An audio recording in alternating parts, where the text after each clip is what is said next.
Hi, you're tuning in to Ask Izzy, the only place where you can go to have your questions answered by a kid for kids. This next question is from Anonymous, age 12. Dear Ask Izzy, my aunt killed herself by committing suicide. My friend Lisa told me that people who kill themselves go to hell. My aunt was such a great person and so nice and would do anything for anyone. And Lisa said that it didn't matter if you commit suicide. I asked my mom and she said that she was sick and that sick people don't go to hell. I'm not sure what to believe. Is my aunt in hell? If so, is hell as bad as it sounds? Dear Anonymous, wow, it sounds like you have some pretty tough things going on. First of all, I'm sorry to hear about your aunt. I know what it's like losing someone. I just lost my grandparents. Your mom is right.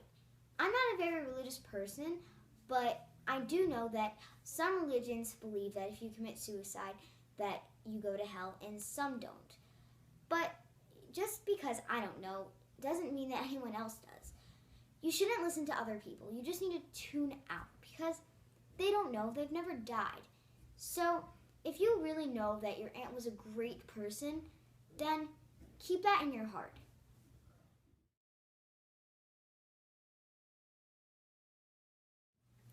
This next question is from Casey.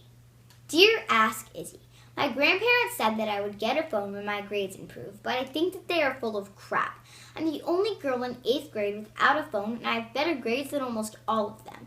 What the bleep is wrong with my parents, and when am I going to get my phone? Dear Casey, what does it take to show parents responsibility these days? I got my first phone when I was 8, but in all fairness, it was a pretty crappy phone, and I paid for it myself, but my parents paid for it monthly. When I turned 10, they saw how responsible I was with my old phone, and they got me an iPhone. My point is, you're at the age where you need a phone. How else are you supposed to go places alone? Maybe you can work out a deal with your parents like I did with mine. And if that's the case, don't worry. I'm sure that after a while, and they see how responsible you are, that they'll get you a nicer one. And if they just reject that idea, then the only thing left to do is prove them wrong. Think about it. Have you been keeping your things nice? And if so, then why don't you try to do additional things? Why don't you try cleaning the dishes? That always works. So if you just try to show your parents how responsible you are, they'll have to give in.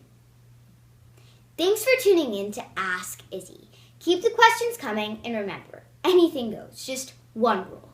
No adults. Until next week, if you have any problems, just keep asking Izzy. And don't forget to like my Twitter and Facebook page. See you next week.